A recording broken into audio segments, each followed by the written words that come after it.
दोस्तों, मनोज कॉमिक्स की खतरों का खिलाड़ी ये कवर चित्र है।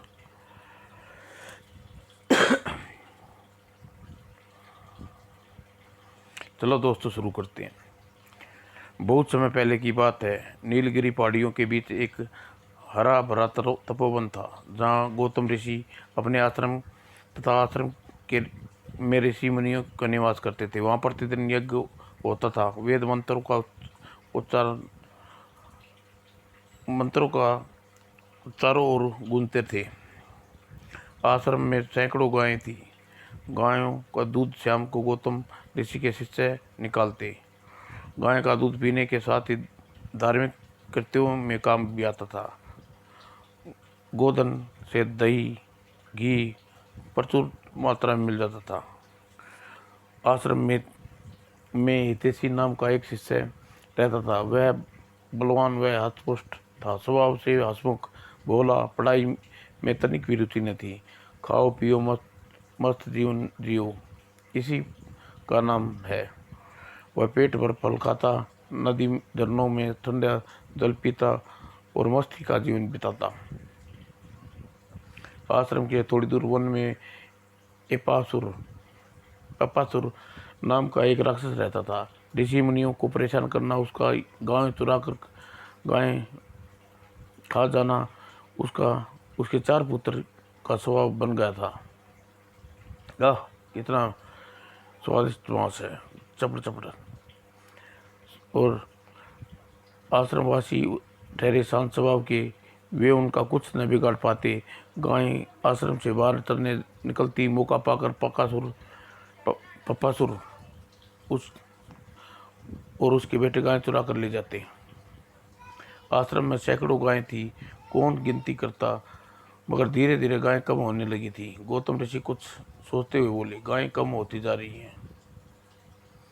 एक दिन आश्रम में वासियों ने बैठकर इस विषय में विचार किया। लगता है गायें वन में चली गई हैं, तभी कोई उन्हें चुरा कर ले जाता है। तब तो यह किसी शिष्य शिष्य को गाय की रखवाली बनाकर गायों के साथ भेजना चाहिए। ऐसा कौन शिष्य है जो गायों की रखवाली भली भांति कर सकता है? गौतम ऋषि के अपने शिष्यों को देखने लगे। तभी उसकी दृष्टि अपने हितेश के ऊपर पड़ी और बोला, वह तुम बलशाली हो, लेकिन अब तक विद्या में विमुख हो। तुम्हें अपने बल का सदुपयोग करो, आश्रम में गोधन की रक्षा करो। इसके बदले तुम सफलता सस्ते शास्त्रों का अध्ययन कराएंगे। हितेश हाथ जोड़कर गौतम ऋषि से बोला, गुरुवर, मुझे मूर्ख को जो पढ़ाएगा मैं पढ़ना चाहता हूँ। वेद पाठ मेरी गहरी रुचि है, पर न जाने पढ़ने में मेरा तनिक मन नहीं लगता। वत्स, हमें तुम्हें पढ़ाएंगे, पढ़ने में तुम्हारा चित्त जमाएंगे और बहुमूल्य औषधि सिखाएंगे। बस तुम्हें आश्रम के गोधन की रक्षा की उसकी रक्षा का जिम्मा अपने से ऊपर ले लो। ठीक है गुरुदेव, यदि आपका ऐसा ही आदेश है तो मैं गांव का जिम्मा अपने ऊपर लेता हूँ। और रितेश दिन में गायों को चराता और शाम को पढ़ाई करता। गौतम ऋषि द्वारा दी गई औषधि के प्रभाव से अब उसका मन पढ़ाई में लगने लगा था। उस हितेश को देखकर ब्रह्मासुर और उसके बच्चे घबराते थे। हितेश बहुत ही बलशाली है, उसे टकराना ठीक नहीं। जब हितेश ने गायों को चराना शुरू कर दिया तो आश्रम में एक भी गाय न चुरा सके थी। और इस तरह हितेश से डराते हैं। हा। हितेश बड़े पक्के दिल का था, वह राक्षसों से डराने का कोई असर न पड़ा। एक दिन हितेश गाय चराता हुआ वन से दूर निकल आया और पप्पासुर ने उसे चारों बेटे उसकी टोह में थे। हितेश आश्रम में बहुत दूर होते देख कर वे खुश हो गए। पपासुर के चारों बेटे बोला, आज मौका अच्छा है, हितेश को आश्रम से दूर है। अगर हम चालाकी से अपने जाल फैला दें तो उसकी सहायता करने के लिए कोई नहीं आने वाला। फिर पिता की बात सुनकर चारों मनुष्य का वेश धारण कर हितेश के पास पहुंचे। मित्र, ये गाय तुम्हारी है? नहीं, ये मेरे गोकुल की है, गाय है, इन्हें चराने हेतु यहाँ लाया हूँ। मित्र, ये आश्रम की गाय हैं, इन्हें हरी भरी धूप घास खिलाओ। तुम इन गायों को व्यर्थ में ही वन में लेके आए हो। पास में हरा भरा वन है, उसमें घास है, तुम चाहो तो वन में ले जा सकते हो। यदि ऐसी बात है तो तुम लोग वन में चलो, मैं तुम्हारा भला होगा। और हितेश राक्षस पुत्रों के चालाकी न वापस का उसने गाय को आग कर चारों भाइयों के साथ चल पड़ा और रितेश को लेकर चारों वन में पहुंचे। तब आंखों में चारों भाइयों ने इशारा किया और तत्पश्चात, अरे यह क्या कर रहे हो, चुपचाप देखते रहो, हम तुम्हारा क्या हाल करने वाले हैं। और बाकी दोनों भाइयों ने मजबूती लताओं से उसकी आत्मा बांध दिए। मित्रों, तुमने यहाँ लाग कर मेरे साथ कुछ ऐसा सलूक किया, मैं तुम कौन हो? तभी हम अभी तेरी को जिज्ञासा शांत कर देते हैं। अगले पल चारों भाई अपने असली रूप में सामने आ गए। ओह, तुम तो राक्षस हो, तुमने सही पहचाना हितेश। तुम्हारे गुरुकुल की गायें चुरा कर खाया करते थे, लेकिन तुम जब से गायों के रखवाली नियुक्त किए हो, हम चारों भाई हमारे पिता भूख से मर रहे हैं। आज हमने तुम्हें जाल में फंसा दिया, अब कुएं में गिराकर तुम्हारी सारी गायों को अपने साथ हाँक कर ले जाएंगे और महीने अपनी गुफा में रहकर आराम से इसका भक्षण करेंगे। वास्तविक स्थिति जानकर हितेश हक्का बक्का रह गया और क्रोध से चिल्लाया, दोस्तों मेरे हाथ पांव खोल दो, तब देखो तुम्हें कैसे मजा सिखाता हूँ। हाँ, हम क्या मूर्ख हैं जो तुझे छोड़ेंगे, अब तू उसे कुएं में सड़कर मर खप जाएगा। और चारों भाइयों ने उसे उठाया, जा कुएं में सैर कर, तड़ाक, और खुशी में चिल्लाते हुए और प्रपासुर के चारों पुत्र के पास पहुंचा। शाबाश मेरे पुत्रों, हितेश कुएं में फेंक कर तुमने बड़ा अच्छा काम किया। अब सारी गायों को गुफा में आंक ले चलो। और तब राक्षस गायों को अपनी गुफा में आंक के ले चले। उधर शाम हो गई, गायें व हितेश लौट कर नहीं आए तो ऋषि को अन्य आश्रमवादी को चिंता हुई। क्या बात है, हितेश गायों को लेकर अभी तक नहीं आया, आश्रम में नहीं लौटा, पहले तो ऐसा कभी न हुआ था। और कुएं में पड़ा हितेश अपने को कोस रहा था, मैं कितना अभागा हूँ, गुरुदेव ने एक काम मुझे सौंपा था, उसे भी ठीक ढंग से न कर सका। वह अपनी आस्था बुरी तरह झुलसा रहा था। दोस्तों, मेरे हाथ पांव बंधे हैं, वरना मैं कुएं से निकलने का कोई उपाय देखता। फिर कुछ न सूझा तो आंखें बंद कर ली। अगर कोई पुण्यात्मा मेरी पुकार सुन रही है तो मुझे इस कष्ट से उबारे। तभी उसके सिर पे हाथ रखा, आंखें खोलो हितेश। हितेश ने आंखें खोली। आप कौन है? हितेश, तूने सहायता के लिए किसी को पुकारा था, मैं इस वन का देवता हूँ, तुम्हारी पुकार सुनी और तुरंत यहाँ दौड़ आया। कहो कहो तुम्हें क्या कष्ट है? हितेश ने उसे राक्षसों द्वारा गायों को आग कर ले जाने की, अपने कुएं में फेंके जाने के बारे में बताया। वन देवता ने सारी बातें बताकर, वन देवता अपनी कोई चिंता वन देवता मुझे अपनी कोई चिंता नहीं है, मुझे गुरुदेव की गायें और मैं गुरुदेव को क्या जवाब दूंगा। हितेश, सच्ची लगन से तुम अत्यंत प्रसन्न हो, कोई वरदान मांगो। वन देवता, वरदान तो मैं बाद में मांगूंगा, पहले मेरे इस कष्ट से मुक्ति दिलाओ, अभी लो। कहकर वन देवता ने बंदरों को हाथ का सख्त बंधन मुक्त हो गई और वन देवता ने उनका बाजू पकड़ा। अब बोलो हितेश। अब हितेश ने वन देवता से कहा, वन देवता, आश्रम में गायें मुझसे छीन ले गए, आश्रम खाली कैसे आज जाऊंगा, मेरी बात कौन विश्वास करेगा। हितेश घबराओ नहीं, मैं तुम्हें एक अद्भुत वृक्ष की छाल देता हूँ। आश्रम आश्रम में जाकर तुमको गौतम ऋषि व अन्य ऋषि तुरंत यह करने को कहना और वेदी में मेरे द्वारा दी गई अद्भुत छाल को डालना। जब तक गायें चुरा कर ले जाने वाले राक्षस दौड़कर सारी गायें सत्य आश्रम में नहीं पहुंच जाएंगे, तब तक और उनकी मृत्यु हो जाएगी। कहकर वन ऋषि ने हितेश को अद्भुत छाल दी और पश्चात हितेश में मुझे तुमसे एक वरदान मांगने को कहा था, तुम कोई वरदान मांगो। वन देवता, आपने के लिए मुझे नहीं चाहिए, मुझे ऐसा वरदान दीजिए कि मैं बलशाली राक्षस भी मेरे सामने न टिक सके। ऐसा ही होगा हितेश, कोई भी राक्षस कभी तुम्हारे से मुकाबला नहीं कर सकेगा, परंतु तुरंत ही तुम्हारे हाथों में मौत की घाट उतर जाएगा।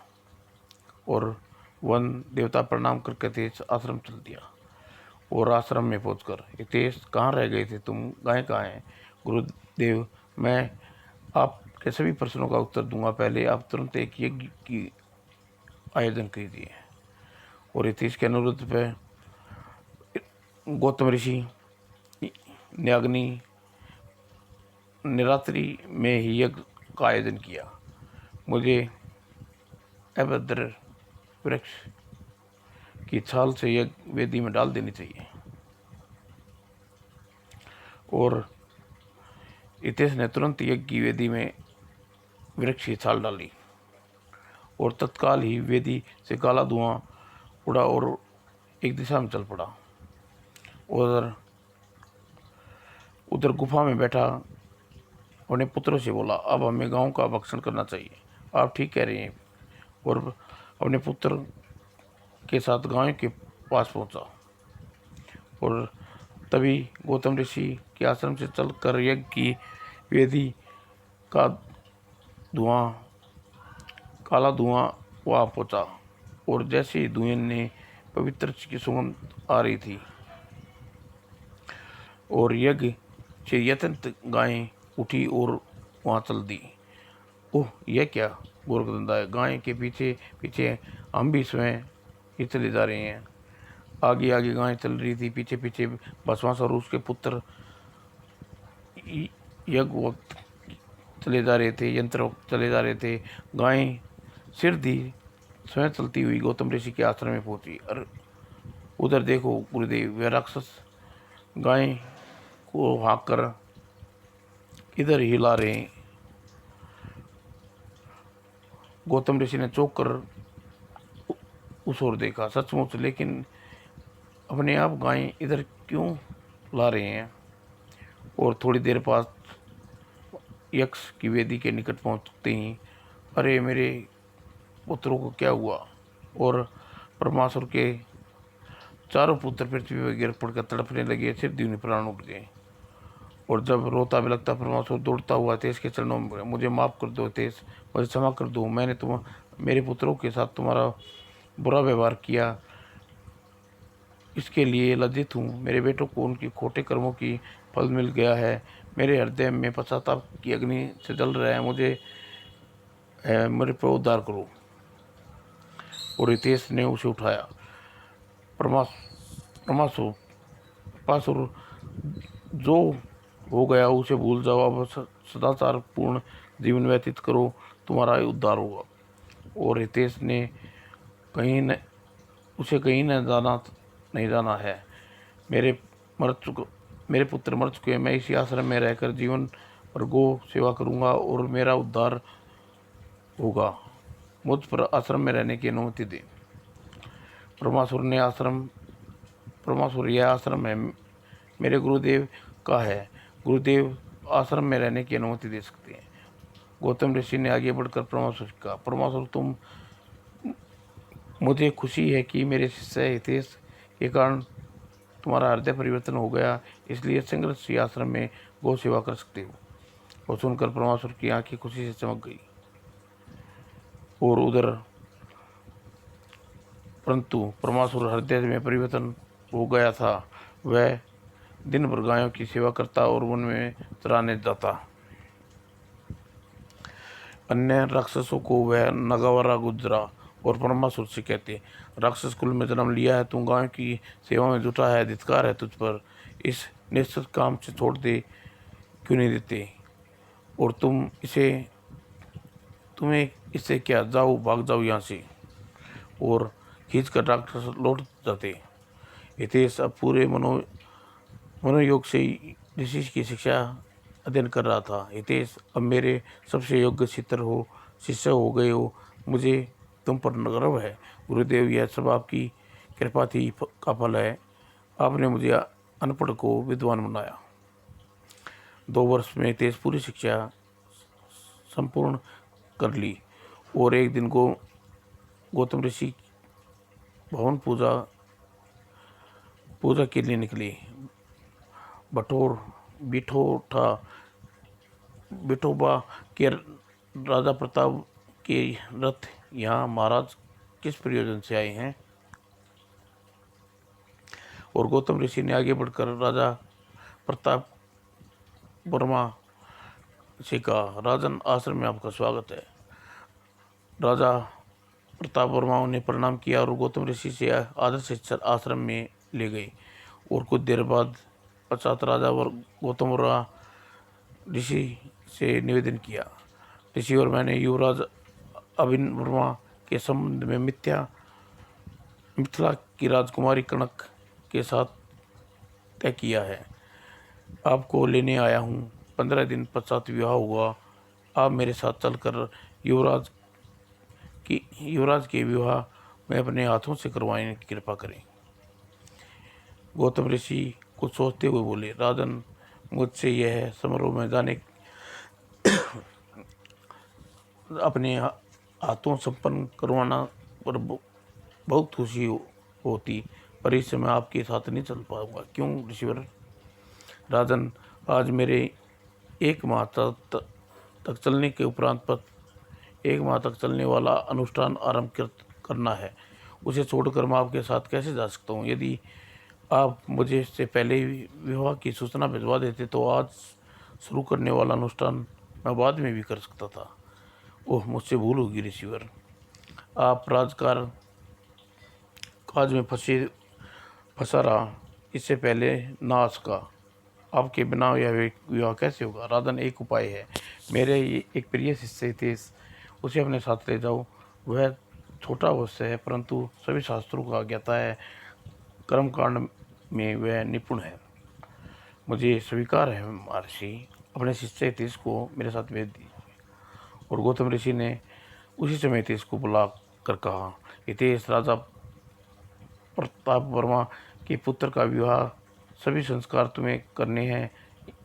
तुम महाराज के साथ चले जाओ। जो आज्ञा गुरुदेव। और अब गौतम ऋषि प्रताप वर्मा से कहा, महाराज हितेश सभी आश्रम वासियों का लाडला है। युवराज का विवाह संपन्न होते ही इसे सिद्ध यहाँ भेज देना। जो आज्ञा ऋषिवर। और हितेश सबसे विदा ले जाने के हेतु राजा प्रताप के साथ रथ में बैठ गया। महर्षि गौतम की पत्नी सुरता की आंखें में आंसू आ गए।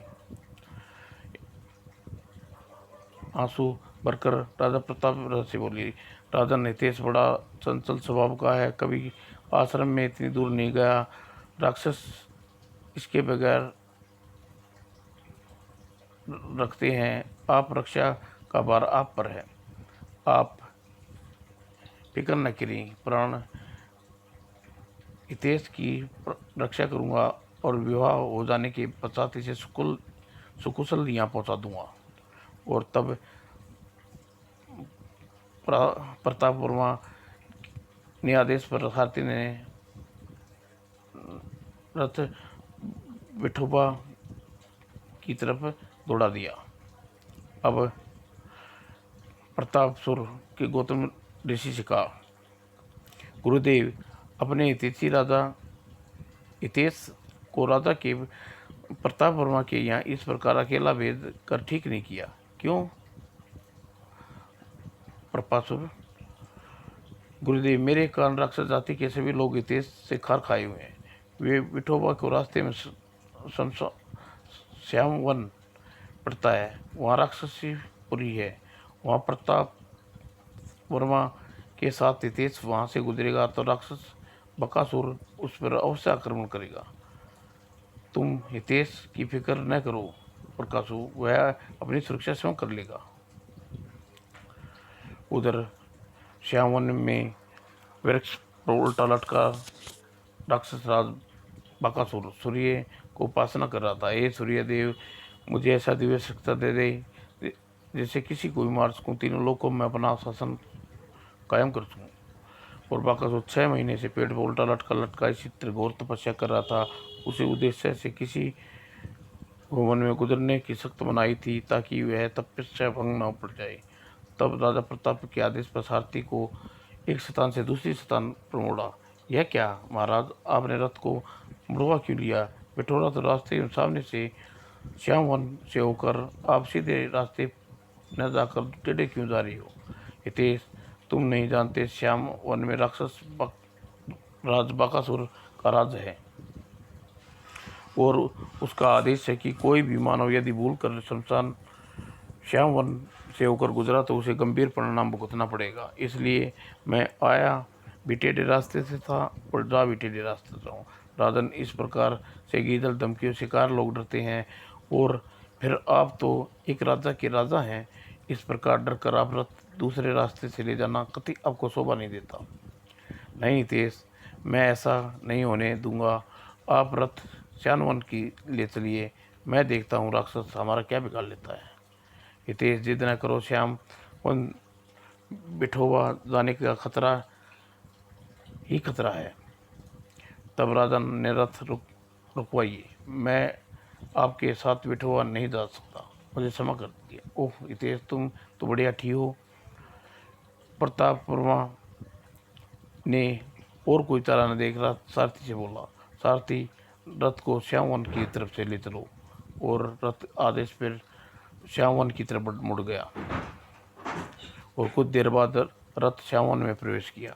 हे भगवान, रक्षा करना, इस हठी हुई तेज के कारण अगर रथ श्यामवन में ले आया हूँ, मुझे और हमारा ख्याल रखना। तो और रथ के घोड़े की टापों से ऐसे लटके बकासुर के कानों में पड़ी, टप टप टप टप टप टप। तो उसने क्रोध में भरकर आंखें खोल दी। किसकी मौत आई है? हमारा आदेश टालकर वन में आया। तभी प्रताप वर्मा को रथ देखा। ओह, तो प्रताप वर्मा, इतनी हिम्मत हुई! और तुरंत ही बकासुर पेड़ से कूदा। ओह मुसीबत! हितेश भी नीचे उतर गया। तत्परांत राजा प्रवाल वर्मा, तेरी इतनी हिम्मत कैसे हो गई? तू हमारे आदेश काबिल ना करे और हमारे तप में वन डालने इस वन में कैसे आया? प्रताप वर्मा भय से विमुख गिड़गिड़ाया। राक्षस राज, मेरा इसमें कोई कसूर नहीं है। मैं इस ऋषि शिष्य के कहने पर इस जंगल से गुजरा हूँ। तो मैं अपने पुत्र का विवाह कराने के साथ साथ जा रहा था। मुझे कृपा करके निर्दोष हूँ। यह किस ऋषि का शिष्य है? यह राक्षसराज, ये गौतम ऋषि का शिष्य हितेश है। तो तो तो क्या यह ही हितेश है जिसके कारण हमारे कुल के 4 युवा भाई हम मारे गए और जिसके कारण युवा भाइयों का पिता परमासुर आज भी गौतम ऋषि के यहाँ गायों का रखवाला है बनकर जीवन गुजार रहा है? तभी हितेश मुस्कुरा कर बकासुर से बोला, हाँ राक्षसराज, मैं वही हितेश हूँ। ओह, तो तेरी मौत तुझे यहाँ खींच लाई है। बकासुर, यह तो वक्त बताएगा कौन किसी को मारता है। ओह, इतना सा आदमी और इतना अभिमान ऊपर बहुत हो चुका, अब तू मरने के लिए तैयार हो जा। और बकासुर ने छलांग लगा दी। लेकिन अगले पल ही गुत्थम गुत्था होकर एक दूसरे से जूझ रहे थे। मैं पहले ही मैं अपने को कमज़ोर सा अनुभव कर रहा हूँ। ऐसा लग रहा है जैसे शरीर का सारा बल खींच लिया। और यह सच था। वह देवता के वरदान से बकासुर का आधा बल हितेश के अंदर चला गया था और हितेश ने बकासुर को पटकनी दी। अब बकासुर को जीवित नहीं छोड़ूंगा। और तभी हितेश ने बकासुर की छाती पर पांव रख दिया और हितेश ने बकासुर का हाथ उखाड़ दिया। वो तत्काल ही बकासुर का दूसरा हाथ भी उखाड़ दिया। बकासुर लड़खड़ाया और हितेश बोला, हितेश मुझे माफ़ कर दे, मुझे माफ़ कर दे हितेश, मैं तेरे पाँव पकड़ता हूँ। बकासुर मौत के सामने देखकर कायरों की तरह गिड़गिड़ाने लगा है। अब मौत का स्वाद भी चख। इतना कहकर हितेश ने बकासुर की छाती पर जोरदार लात मारी और बकासुर ने दौड़ निकली। अगले ही पल बकासुर निष्प्राण हो गया और प्रताप वर्मा भयभीत सा हितेश को देखा। हितेश, बकासुर को मारकर तुमने ठीक नहीं किया। अब सारी राक्षस जाति तुम्हारी बैरी हो जाएगी। महाराज आप घबराइए नहीं, राक्षस मेरा कुछ नहीं बिगाड़ सकते। अब आप बिठौना चलिए। और प्रताप प्रताप वर्मा ने के साथ रथ में बैठकर बिठौना को चल दिया। और नियंत्रण समय पर हितेश मिथिला राजकुमारी का विवाह और अभय वर्मा के साथ पूर्ण विधि विधान के साथ संपन्न कराया और पश्चात वह गौतम ऋषि के आश्रम में लौट गया। गौतम ऋषि के आश्रम में 50 कोस दूर देवल गांव राज्य था। वहाँ का राजा जीतसेन थे। राजा जीतसेन दयालु न्यायप्रिय शासक थे। प्रजा उनसे प्रसन्न रहती थी। राजा जीतसेन के कोई पुत्र नहीं था, केवल एक पुत्री थी, परंतु वे दुखी होते थे और प्रजा उसके दुखों में रहती थी। राजा रानी की अवस्था डल रही थी, इसलिए दोनों उदास रहने लगे थे। आखिरकार कुल पुरोहित ने उसे यज्ञ करने की मशवरा दिया। उसे जीतसेन मान लिया और यज्ञ प्रारंभ कर दिया। दूर दूर से विद्वान साधु महात्मा यज्ञ मंडप में आने लगे। जीतसेन उसका पूरा आदर संस्कार करने लगा। आने वाले साधु संत उन्हें पुत्र आशीर्वाद देते लेके चले जाते। उसने यज्ञ करते करते कई माह बीत गए। किसी साधु महात्मा आशीर्वाद फलपूर्ति न हुआ। जीत सिंह पहले से ज़्यादा उदास हो रहने लगा। एक दिन यज्ञ में गौतम ऋषि के अपने सारे शिष्यों सहित पधारे। आदर संस्कार जीतसेन ने गौतम ऋषि से कहा, ऋषिवर भोजन कीजिए। राजन, अभी तो मुझे कहीं दूर जाना है, लेकिन फिर कभी आऊँगा, अवश्य भोजन करूँगा। जीत सिंह को बिना कोई आशीर्वाद दिए गौतम ऋषि अपने शिष्यों के साथ आगे चला गया। गौतम ऋषि वन पहुंचकर एक पेड़ के नीचे आराम करने लगे। तभी हितेश ने उससे कहा, गुरुदेव, आपने जीतसेन को अन्न क्यों नहीं किया? सुनकर गौतम ऋषि मुस्कुराए। हितेश, भोजन करना राजा को पुत्रवान होने का आशीर्वाद देना पड़ता। तो गुरुदेव, क्या राजा के भाग्य में पुत्र योग नहीं है? नहीं, ऐसा नहीं है राजा। राजा जीतसेन के पुत्र योग है, किंतु समय लगेगा। किंतु इस समय लगेगा गुरुदेव। 2 वर्ष पश्चात जीतसेन को पुत्र प्राप्ति होगी।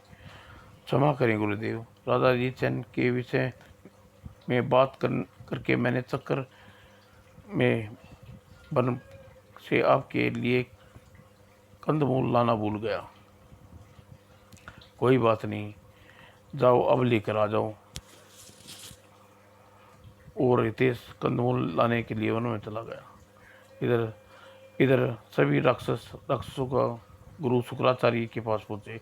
गुरुदेव गौतम ऋषि के शिष्य हितेश ने राक्षस कुल गुरु का कह डाटा दिया और चुन चुन कर राक्षसों की मौत की घाट उतार रहा है। राज बकासुर को भी मार डाल दिया। गुरुदेव, हम हितेश से बचाइए। ऐसा न हो कि वह हितेश हमारी सारी राक्षस जाति को समाप्त कर दे। उपाय कीजिए गुरुदेव। तुम घबराओ नहीं, ऐसी चलता हूँ जिससे हितेश गौतम ऋषि से अलग हो जाएगा। गौतम ऋषि हितेश के लिए तलवार तलवार का काम करते हैं, तेज के लिए तलवार का काम करते हैं। उसके साथ वन देवता का वरदान भी तेज की सहायता करता है। गौतम ऋषि के अलग करने पर तेज का कुमार्ग की राह पर ले जाएगा और वन देवता का वरदान भी उस प्रभाव खोद बैठेगा। एक दिन उचित मौका देखकर तुम तेज का वध कर देना। हाँ, यही ठीक रहेगा गुरुदेव। और शुक्राचार्य ने बुराई को आह्वान किया। बुराई तत्काल ही हाजिर हो गई और शुक्राचार्य ने बुराई से कहा, जाओ हितेश, जहाँ भी हो जाकर उसके शरीर में प्रवेश कर जाओ, उसकी बुद्धि को मलिन कर दो।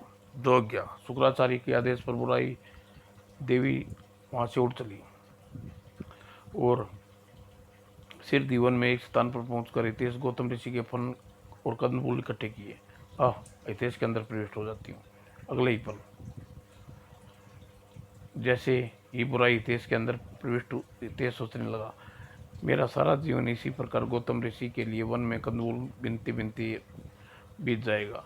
यह तो बड़ा निष्ठुर कार्य है। मैं इस कार्य को नहीं करूँगा। गौतम ऋषि के पास वापस जाऊँगा। यह विचार आते ही उसने कंदमूल को फेंक दी और वह वहाँ से चल पड़ा। तभी उसे ध्यान आया, गौतम ऋषि ने बताया था कि 2 वर्ष पश्चात जीतसेन को पुत्र प्राप्ति होगी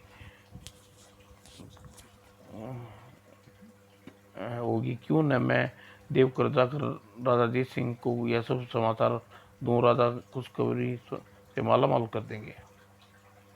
यह सोचकर हितेश राज्य की ओर चल पड़ा और जब काफी देर बीत जाने पर हितेश कंदमूल लेकर वापस नहीं लौटा तो गौतम ऋषि ने चिंता हुई। हितेश कहाँ रह गया? कहीं वह किसी संकट में तो नहीं फंस गया? मुझे ध्यान लगाकर उसके बारे में ज्ञात करना चाहिए। तुरंत ही उसने आंखें मूंद कर ध्यान लगाया और समाधि में बैठ गई। कुछ ही देर पश्चात समाधि टूटी। पूरी तरह परेशान थे। उसके परेशान देखकर ऋषि ने पूछा, क्या हुआ गुरुदेव? आप परेशान क्यों हुआ? वह बात ही परेशान होने की भी है। बुराई की देवी हितेश के शरीर में अपना वास कर लिया है, इसलिए हितेश हमें छोड़कर चंदेल चला गया है।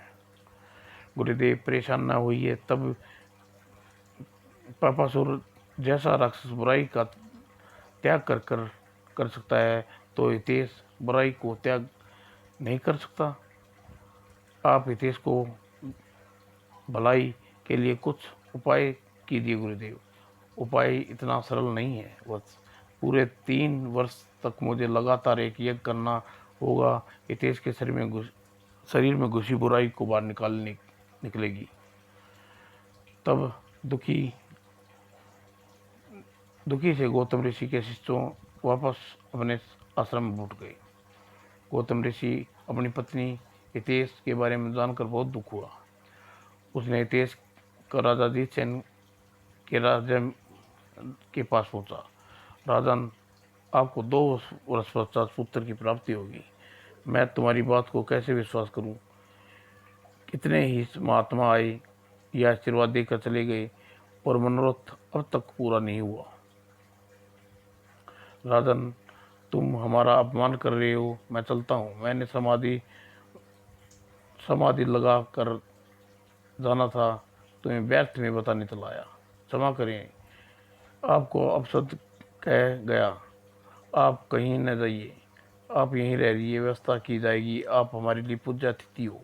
हितेश को तो यही चाहिए था। वह तनिक सा कहने पर वही रुक गया और जीतसेन ने उसे रहने का प्रबंध राजमहल के समीप एक भवन में करा दिया और सुख सुविधा के तमाम हितेश में जुट गई। दासियों के पैर दबाना कितना आरामदायक लगता है।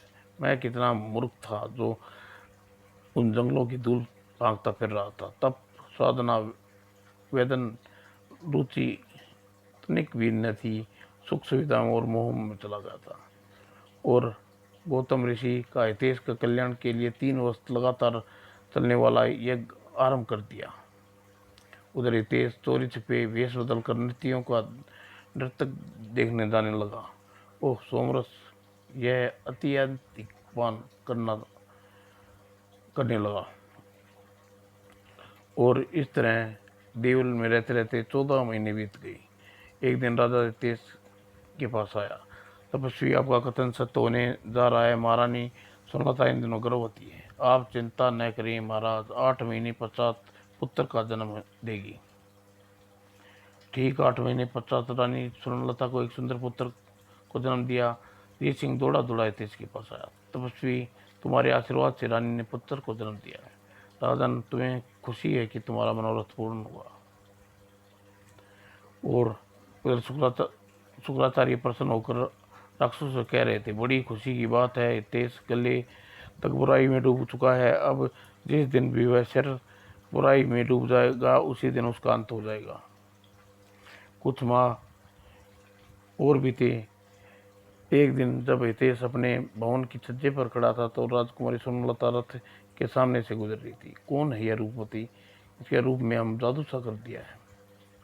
उसने पास खड़े युग से पूछा।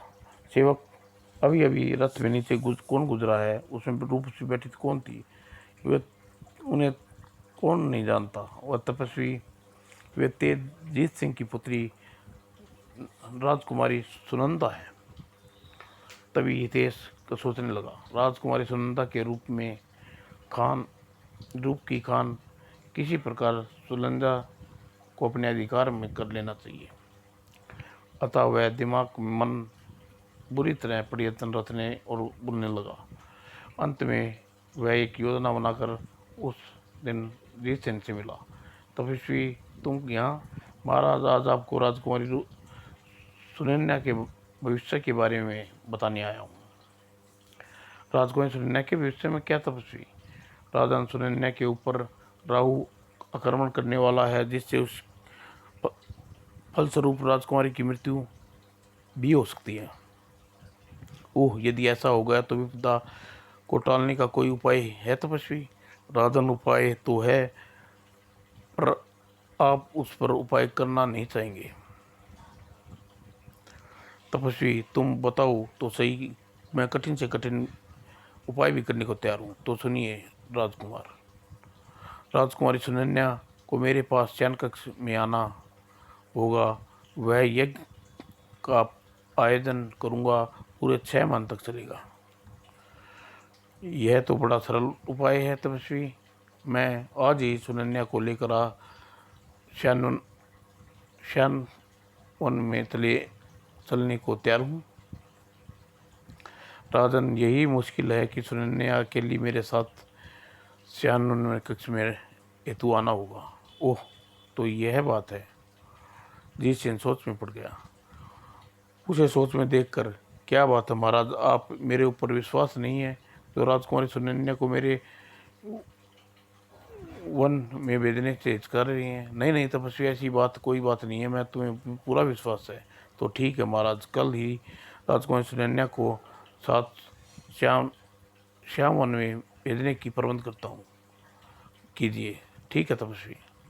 और अगले दिन राजकुमारी सुनन्या के साथ सुनन्या रथ में बैठी और श्याम वन की ओर चल पड़ी। जीतसेन को क्या पता राजकुमारी सुनन्या मैं यज्ञ के लिए नहीं अपनी पत्नी बनाने के तो श्याम वन में ले जा रहा हूँ। उसे इस बात का भनक भी न लगेगी और मैं भूल कर भी वापस नहीं लौटने वाला। उधर गौतम ऋषि यज्ञ करते करते पूरे 3 वर्ष हो गए। उसने यज्ञ की अंतिम आहुति दी और हे भगवान, कल्याण और हितेश के शरीर में बुराई को निकाल फेंक। और क्षण के तप के प्रभाव से कारण श्याम वन में प्रवेश करते ही हितेश के शरीर से बुराई कपकपाती हुई बाहर निकली। अब मैं हितेश के शरीर में नहीं ठहर सकती। तुरंत ही हितेश वहाँ से अदृश्य हो गई और बुराई अपने शरीर से निकलते देख बेचैनी से राजकुमार सुनन्या को देखा। राजकुमारी, तुम ही मेरे साथ यहाँ? तपस्वी, तुम तो यज्ञ हेतु मुझे अपने पास यहाँ लाए थे। मैं? हाँ तपस्वी। हितेश को समझ में नहीं आया। वह परेशान सा सुनंद्रा की ओर देखा। तब वन देवता वहाँ पहुँचा। हितेश, मैं खुश हूँ कि समय रहते तुम अपना मार्ग पर आ गए, वरना तुम्हें आज अपना वरदान वापस लेने वाला था। क्यों वन देवता, ऐसा मैंने कौन सा अपराध कर दिया था? वन देवता ने शुक्राचार्य के षड्यंत्र के विषय में बताया। वो सारी बात जानकर, ओह, तो मैंने कुकर्म कर डाला, कुमार्ग पर चल पड़ा था। हितेश, जो हुआ सो हुआ, अब तुम यहाँ से सीधे गौतम ऋषि के आश्रम में जाओ, वे उत्सुकता से तुम्हारी प्रतीक्षा कर रही हैं। तब वन देवता ने प्रणाम कर सुनंदा के साथ हितेश गौतम ऋषि के आश्रम में चल दिया। और उधर बुराई की देवी मुंह लटकाए हुए शुक्राचार्य पहुंचे। बुराई की देवी, तुम हितेश को छोड़कर चली आई? गुरुदेव, गौतम द्वारा किए गए यज्ञ तप प्रभाव के कारण मैं चाहकर भी हितेश के शरीर में न रह सकी, मुझे क्षमा कर दूं। इतना कहकर वो दृश्य हो गई और अपनी असफलता पर शुक्राचार्य बेहद खींच कर रह गई। उधर हितेश गौतम ऋषि के आश्रम में पहुंचा। आओ हितेश, यज्ञ समाप्त होते ही मैं तुम्हारे लौट आने की प्रतीक्षा कर रहा था। गुरुदेव, मैं क्षमा कर दूं, मैंने बहुत बड़ा अपराध किया है। तो गौतम ऋषि इनके चरणों में गिर पड़ा। उठो हितेश, मैंने तुम्हें क्षमा कर दिया, अब तुम यह बताओ, तुम यह देवी कौन है? हितेश झिझकते हुए गौतम ऋषि से राजकुमारी सुनन्या के विषय में बताकर सारी बात जानकर, ओह, तो यह बहुत बुरा हुआ। एक कुंवारी कन्या को इस प्रकार तुम्हारे साथ अपने घर से दूर यहाँ ठीक नहीं हुआ। गुरुदेव, मुझे यह अपराध अनजाने में हुआ था। और गौतम ऋषि ने हितेश से कहा, हितेश, कुछ भी हो, तुम्हें इस अपराध का प्रायश्चित करना पड़ेगा। आज्ञा दीजिए गुरुदेव, पश्चाताप करने के लिए मैं कुछ भी करने को तैयार हूँ। तो सुनो, सुनंदा के साथ विवाह करना होगा क्या? हाँ हितेश, तुम्हारे अपराध का प्रायश्चित है। ठीक है गुरुदेव, यदि राजकुमारी सुनंदा मुझसे विवाह स्वीकार है तो मैं इसके साथ विवाह करने को तैयार हूँ। अब गौतम ऋषि ने सुनंदा से पूछा, बेटी सुनंदा, क्या तुम हितेश से विवाह करना चाहती हो? ऋषिवर, आप जैसा करेंगे मुझे स्वीकार होगा।